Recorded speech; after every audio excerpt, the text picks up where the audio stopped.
Теперь я могу сказать точно, в гараже будет тепло. Привет, народ! Давненько у нас в гаражной теме идет ожидание печки. Ну вот, наконец-таки печка ко мне приехала. А теперь я еду к печке. Ну, в смысле, мы едем ее получать.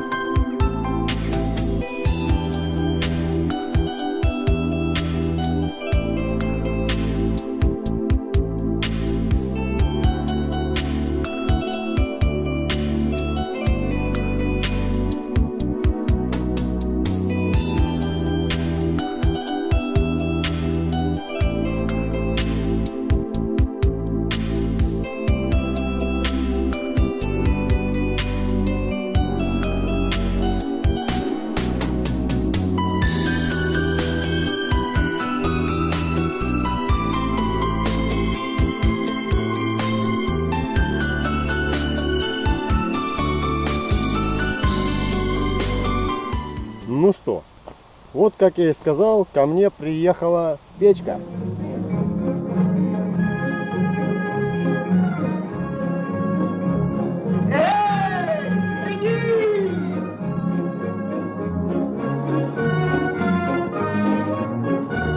Сейчас мы подойдем поближе, рассмотрим ее. О чем бы я хотел сказать? Ну, во-первых, печь это торговой марки «Варяг». И конкретно эта модель называется «Костер». Производство этих печей осуществляется в городе Киров. Ну, естественно, ссылочки, кому интересно, будут в описании под видео. Посмотрите, зайдете. В основном они производят банные печи. Но вот уже пришел черед и отопительных печей. Завод-изготовитель дает гарантию 3 года на производственный брак. Так что, я думаю, стоит рассмотреть ее поближе, толщину, как она устроена. Это, кстати, будет первый реальный обзор, потому что это первая печь, которая была продана вообще этим заводом. Я договорился с ребятами о скидке. Конечно, туго, очень туго происходил обмен информацией с ними, потому что, как они говорят, производственный кризис в связи с сезонным наплывом большого спроса на данные печи. Ну, надеюсь, что это именно так. Вперед ближе смотреть. Как мы видим, Киров, Симферополь. Итого, что мы можем сразу сходу посмотреть? Глубина ее вместе с ручкой 60 сантиметров. Глубина топки, как мне сказали, 40 сантиметров. Но это мы еще посмотрим. Ширина 36 примерно. Фу, мухи какие-то назойливые. Высота 44-45, наверное. Без трубы, и вместе с трубой у нас высота 50. Ну, труба, выход, вернее, под трубу толстостенный. Ну, толстостенность мы сейчас проверим другим прибором. Итак, смотрим. Толщина 4 миллиметра. Так, внутренний диаметр 106. Внешний диаметр 114. Так, ну открываем.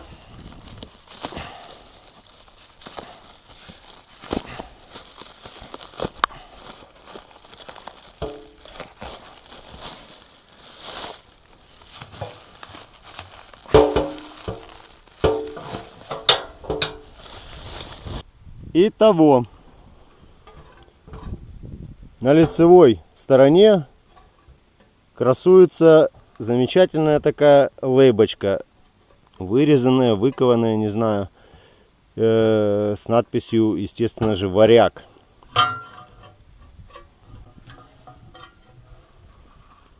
Топка топке у нас есть колосник, причем такой чугунный, просто нарезанный из большого колосника. Вот он сюда должен вставляться. Ну, как вариант, конечно же. Ну, что еще из минусов заметил? Это вот установку колосника. Посадочное место намного больше, чем колосник. И он болтается, как карандаш в стакане. Зольный ящик. Кстати, он на всю длину. Да, на всю длину, аж до самого конца. Выполнен совком. Мошкара летает. Последние теплые деньки. Так, усилитель крышки, чтобы ее не повело. Ну, примерно так. Так, кстати, металл. Металл толщиной, ну, по идее, 3. Да, 3 металл. Здесь тоже 3. Ну, в принципе, да, заявлено было, что везде 3, а здесь вот конвекционные вот эти вот панельки. Чем она мне, кстати, напоминает огонь-батарею. Вот так вот тоже выгнута. Вот. Ну, здесь 1. Ну, здесь как бы большего и не надо. Точечная такая вот капельная сварка, то есть не прошитые вот так вот по всей длине. То есть они могут свободно, если перегреваются, немножко сыграть, потому что в огонь-батарея есть такая тема, что они обламывают, и здесь швы рвутся. На задней стенке тоже вот приваренный, вот мы видим по краям, ящичек такой. Ну-ка, ну-ка, я туда залезу, интересно. Там должно быть отверстие для прохода воздуха и выхода вот его сверху подогретым, как бы дожигатель. Да, есть отверстие там. Ну, конечно, это не вариант. В основном основной воздух будет проходить здесь через решетку. И посмотрим, что там будет и что останется. Если что, придется накрыть его здесь листом металла. Как бы подовую печь сделать. Все равно она не герметично, будет проходить воздух здесь для горения. А вот там посмотрим, что будет.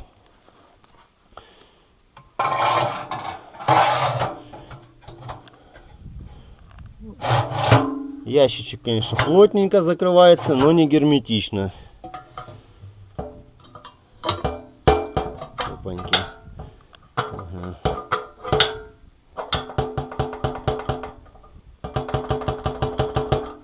Дверца-то болтается. Ручечку надо будет немножко выгнуть, чтобы она с трудом закрывалась и было поплотнее. Хотя, может быть, отсюда воздух будет лучше подсасывать. Но еще посмотрим. Так. Несъемные сделаны туда-обратно. Так, ну давайте глубину посмотрим. Глубина камеры.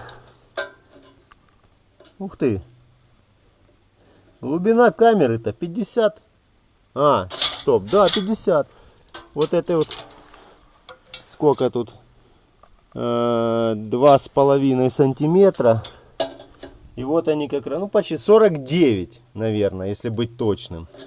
А если вот туда в уголок, то все 50. Да, 49, то есть можно даже не 40, а 45 резать дровишки.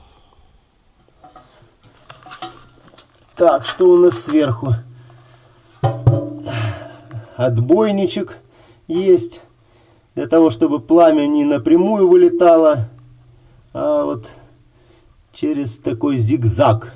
Так, если ее перевернуть, посмотрим, что там снизу. Видны вот скосы. Это для того, чтобы когда дрова прогорают и угольки скатывались туда ближе к зольному ящику и просыпались пеплом в ящичек. Ножки сделаны, ну, как бы одним цельным с передней и задней стороной. Вот. Задняя сторона вообще ровненькая. Хотя были предложения, чтобы на задней стороне тоже такие же ребра, хотя бы просто из профильной трубы сделали, но что-то не последовали данному совету. Но в принципе печь меня устраивает. Чем-то она напоминает мне теплынь, но за счет вот этих вот ребер интересных она больше подходит как бы к огонь батареи. Тем более вот эти скосы, зольный ящичек. И здесь ровная поверхность. Посмотрим, как она себя поведет. Металл, конечно, троечка, но не стоит ее раскалять до красна, и будет все хорошо. Кстати, вот что интересно, я так понимаю, что всю ее чуть ли не из цельного листа вырезали и гнули, потому что все края аккуратненько согнуты, очень таки хорошо. Швы даже незаметны, я бы и не сказал, что здесь швы какие-то. Наверное, вот он шовчик вовнутрь, а это все загнуто из цельного листа. Очень хороший подход к этому делу.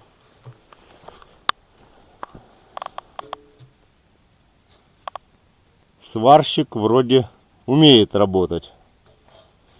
Так что передаем привет сварщику. И начинаем ее прокалять.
И вот он, момент истины. Вот, блин, засада. Спичек-то всего 2. Да, не слежу я за спичками, но придется теперь следить.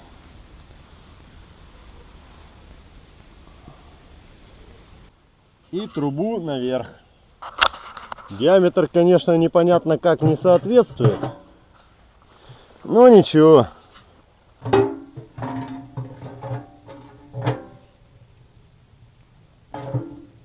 Ну что, даже тяга есть.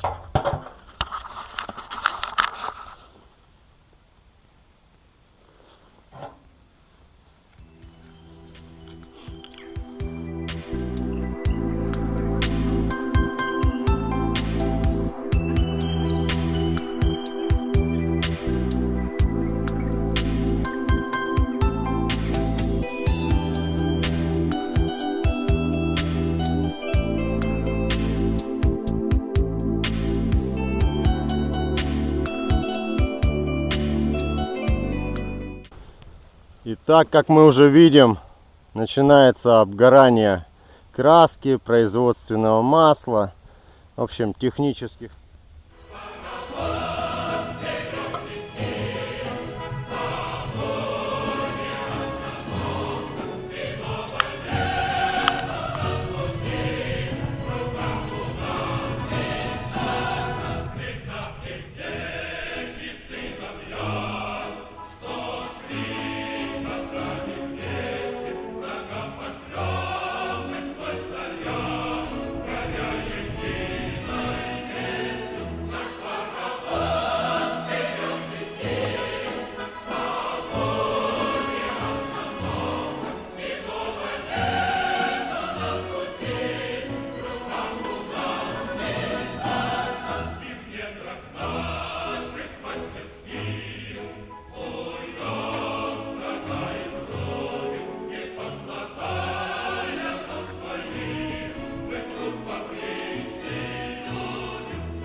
Зуб-отбойник прекрасно справляется со своей задачей. Мы видим, как огибает его пламя со всех сторон и уходит туда дальше в трубу. То есть это двойная. Ух ты, блин, как жарко. Рядом с ней даже на улице жарко. Ну что, печка обгорает потихоньку, уже меньше дымит. Вот, поверхности уже вроде как обгорели. А вместе с ней, ну, замечен вот такой вот небольшой производственный брак. То есть при покраске, видно, плохо было обезжирено и красочка вздулась, улетела.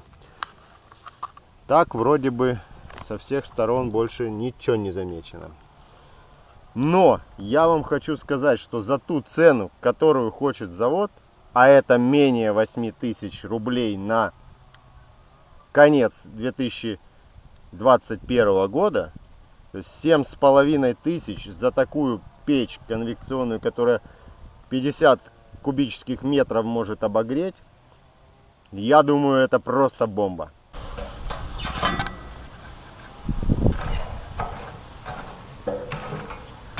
Эх, как не хватает кочережки. Кочерга была бы как раз кстати. Приходится вот поленом. Конечно, можно что-то сделать из арматуры, можно из проволоки какой-то. Но можно накинуть рублей 200 и сделать какую-нибудь красивую от завода. А я, между прочим, просил. Ну что, господа, дожидаемся, пока печка обгорит, остынет, и перевозим ее обратно в гараж. Теперь я могу сказать точно, в гараже будет тепло. Ну, осталось, конечно, там ворота утеплить, трали-вали, но лес для ворот я уже привез и купил, он на обработке. Так что скоро будет и это. Огромное спасибо торговой марке «Варяг» за предоставленную скидку на покупку первого экземпляра данной печки «Костер». Надеюсь, она послужит мне верой и правдой долгие годы. Ну а с вами я прощаюсь. Не забывайте комментировать, ставить лайки. Пока-пока.